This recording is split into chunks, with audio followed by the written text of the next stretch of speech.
Heute lernen wir über Verben. We're going to talk about verbs. But before we talk about verbs, let's talk about pronouns. A little review about pronouns because we need to remember pronouns to talk about verbs. So, really quick, what are pronouns? Pronouns are words that take the place of, you got it, nouns, right? Instead of saying the boy, the girl, I could say he or she, right? Nice. All right. Next, let's talk about the translation of our pronouns, right? I is a pronoun in English. How do I say it in German? Ich, right? Ich bin cool, right? How do I say you in German? If I'm talking to somebody that I know, I say du, right? If I was saying to somebody politely or somebody I didn't know very well, a stranger, I would say sie with a capital S. But that's actually not here on this pronoun sheet right now, okay? Underneath that, third person, if I'm talking about he, she, or it, somebody, those people over there, or one person over there, I would say he. In German, I would say right? Sie is she, and S is it. Nice work. All right, on the plural side, I got a bunch of people, myself included. I'm going to say we in English and wir in German. You guys, right? Talking about I'm going to talk to a bunch of people that I know very well, maybe a couple of snakes or maybe my friends over there. Who knows the difference? All right, I'm going to say ear. Sounds like this thing over here, but it's spelled IHR, ear. All right, and they, talking about two people that are over there, about them, I'm also going to say sie. And of course, this is my plural sie, talking more than one person. Don't get this Z confused with one singular Z talking about a girl. All right, so those are my pronouns. That's just a little review. Another little review we need to do when we conjugate is sometimes we have to replace nouns with a pronoun. If Karl und ich was in my sentence, instead of saying Karl and ich, I could also say wir, and it means the same thing. We or Karl and I, same difference. How about Konrad? What pronoun would I replace that with in German? You got it. How about Sylvia? It's a girl's name. Talking about somebody, that would be third person. Just one person. Gonna choose sie. You got it. How about Konrad und Sylvia? Right? On that case, I'm going to look on my plural side over here, talking about two people. That's right. I'm going to say sie. That would be the plural sie, though. They. All right. Der Junge. Talking about one person, I'm going to look over here on my singular section, right? It's not first person. I'm talking about myself, and I'm not talking to der Junge. I'm talking about him. It would be right? Now, das Mädchen, I kind of threw in there a little funny one. Most people would say, oh, das Mädchen means the girl. That's the same thing as she. And in English, that's true. However, there is a little rule in German, has to do with the gender of the noun. And we're going to talk about gender in chapter 2, but I wanted to kind of preview this right now. Because das indicates that it's a neuter noun, I would use the neuter pronoun. Which one of these, sie, or s, is the neuter pronoun? You got it. S. So correct German, S would be in here. However, I just want to preview that right now. And even if you say it would be Z, guess what? When you conjugate a verb, you're going to get the same correct answer. So you'll be good for this. Just wanted to throw that out there. All right. So now going back to verbs. When we talk about verbs, we're going to be talking about the infinitive form of a verb. So many of you might not have heard of infinitive before, but in English, the infinitive of a verb always has the word to in front of it, right? To go, to sing, to love. Okay, those are all infinitives. If I wanted to know how to say to love, right, I would look that up in the dictionary and then I'd get what it means in Spanish or German or something like that. Okay, and once I have the infinitive form, then I can make it agree with the subject in my sentence and sound like a authentic, fluent speaker. Okay. If I don't have subject-verb agreement, I tend to sound a little uneducated. So I am here to try to help you sound educated, all right? Okay, so in German, the infinitive form of a verb ends, usually, I'll say there, usually in an en. There are a couple little exceptions, but mostly they end in an en. Example, gehen. What does gehen mean, guys? You got it. To go. Gehen means to go, right? And another verb we have is kommen. Kommen means to come. Kennen, kennen means to know. All those verbs end in the en. They're in the infinitive form. Now we're going to learn how to conjugate them, make them agree or match with my subject. Okay, so going back to English, conjugation in English is a little bit simpler than it is in German. I play, you play, he plays. Notice that S got added in there. We play, you guys play, and they play. If I was going to teach somebody how to conjugate things in English, I'd be like, add an S on third person singular, right? He, she, it plays. There you go. German is a little bit more complicated. German has different verb endings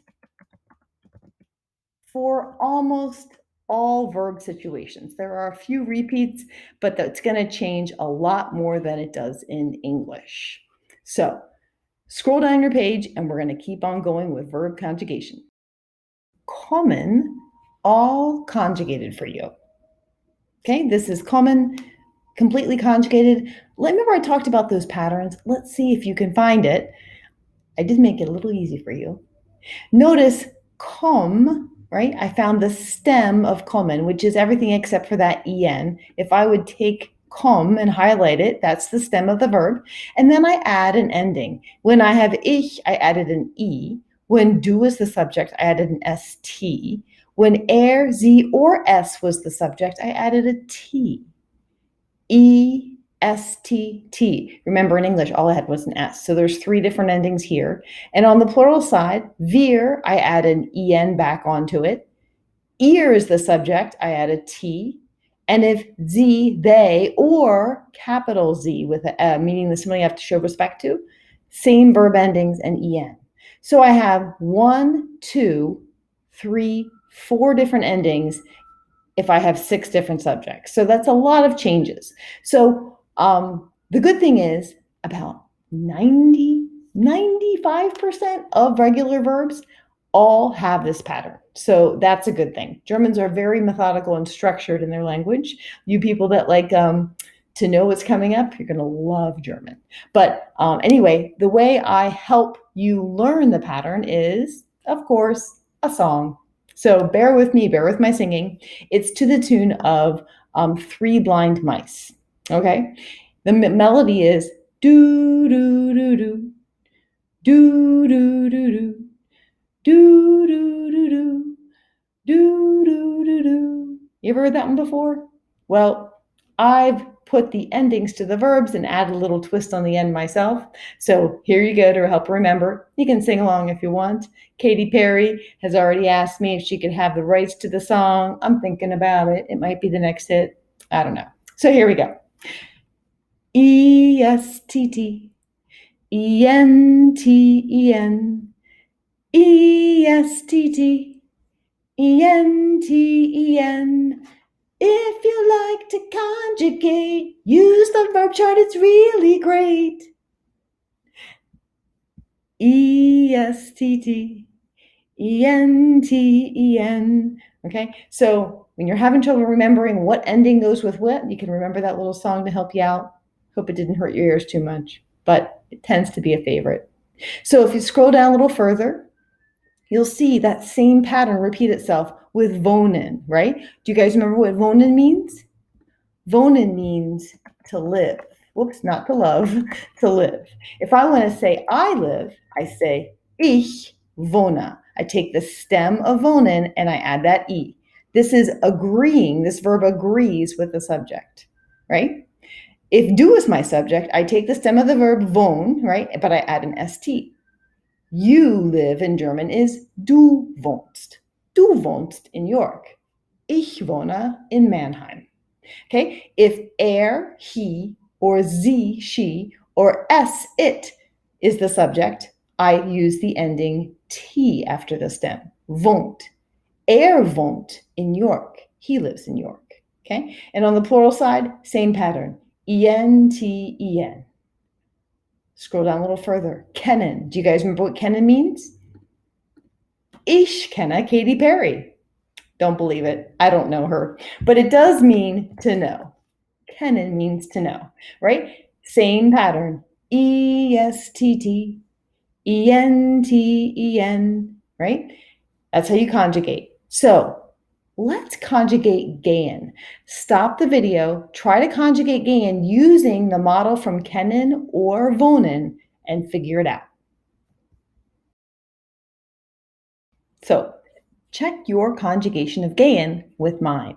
Do you have gea, gehst, geht, gehen, geht, gehen? If you do, you've got a knack for verb conjugation. And that, my friend, is a skill. Yeah. So scroll down. I actually filled in Heisen for you. First, it's funny to make that little S set. It's a little difficult to make that unless you can copy and paste from something as you have before. So Heise, heist, heist. You're like, wait a minute. What happened to the ST here? Well, because the S set already makes the S sound, almost like a double S, we don't need to add another S to that word. So there is no ST ending here in the do form, but if you understand how to pronounce the S set, it just makes sense. So here, the ending is only a T instead of an ST, okay? But on the plural side, regular, E-N-T-E-N, right? Ich heiße Frau Miller. Wie heißt du? Heißt Frank, okay? So that's how you conjugate heißen. All right, so if you scroll down a little further, we have some practice exercises. This is the guided practice. So the directions say, identify the subject of the sentence. We're going to circle it and then conjugate the verb. Now to circle in Cami, I think if you go over here and hit the drawing tool, you can actually, look, I can even draw in pink if I want. So I'm going to tell you that the subject of the first sentence is ich. Ich is the subject of the sentence. I can tell that, first of all, because the subjects and the verb are always best friends. They're always right next to each other, okay? And the other reason I know that ich is the subject of the sentence is because the star of the sentence, ich, it's about myself. I, whoever is doing the action. In this exercise, I give you a translation. My name is Helmut, or I am called Helmut. Who is being called? I am, okay? So how do I say to be called? Do you guys remember that verb in German? Oh, heißen, right? So to conjugate a verb, and I actually have my steps down here. I found the subject of the sentence. Do I need to replace the subject with a pronoun? Well, no, I'm already a pronoun, I'm good. Then I need to find what verb ending agrees or matches with a pronoun, okay? So the verb is heißen. I'm gonna start my sentence with heiß. Why heiß? Oh, heiß is the stem of the verb. And now I need to put that ending on there. What ending goes with ich? Well, if I look up to my verb chart here, right here, ich heiße. So E was that little ending that I need to add to the end of the verb heiß, or the stem heiß. So ich heiße Helmut means my name is Helmut. All right, let's try Nummer 2. Wie, and then I have a verb, and then ihr. Which one of those words is the subject? Well, wie is a question word. How? That can't be a subject. Well, the other choice is ihr. What does ihr mean? You guys. Oh, well, you guys can do stuff. In fact, here, you're going to ask about the names of you guys. So you guys can be called something. In this example, or Nummer 2, ihr is the subject. Okay, so I'm going to circle ihr. And now I need to get my verb. When I'm talking about names, the verb I always use is heiße, or heiß. I'm going to put that in there. Heiß, there's my stem. Now, what ending does my verb get when ihr is the subject? Do you guys see it? There's ihr. What ending does it get? That T. So I'm going to add a T. Wie heißt ihr? Wie heißt ihr? That means, what's your guys' name? Maybe I'm out in the streets and I see some people skateboarding or riding bikes. I can be like, hey, ich heiße Frau Miller. Wie heißt ihr? What's you guys' name? Okay? All right. I want you to try 3 through 10 by yourself. Stop the video and then come back and we'll check our answers. Und jetzt sind wir wieder da. Okay, so let's check our answers, but also reflect on where are you making your mistakes? Are you having trouble finding the subject? Are you having trouble understanding what the verb means? Because that's vocabulary, okay? Or are you having trouble understanding finding the verb that agrees with the subject, okay? There's 3 different parts to this. So let's try nummer 3, okay? So it says wie, and I filled in the word heißen. Where do they get that from? Well, when I'm talking about somebody's name, I'm always going to use heiß as the stem.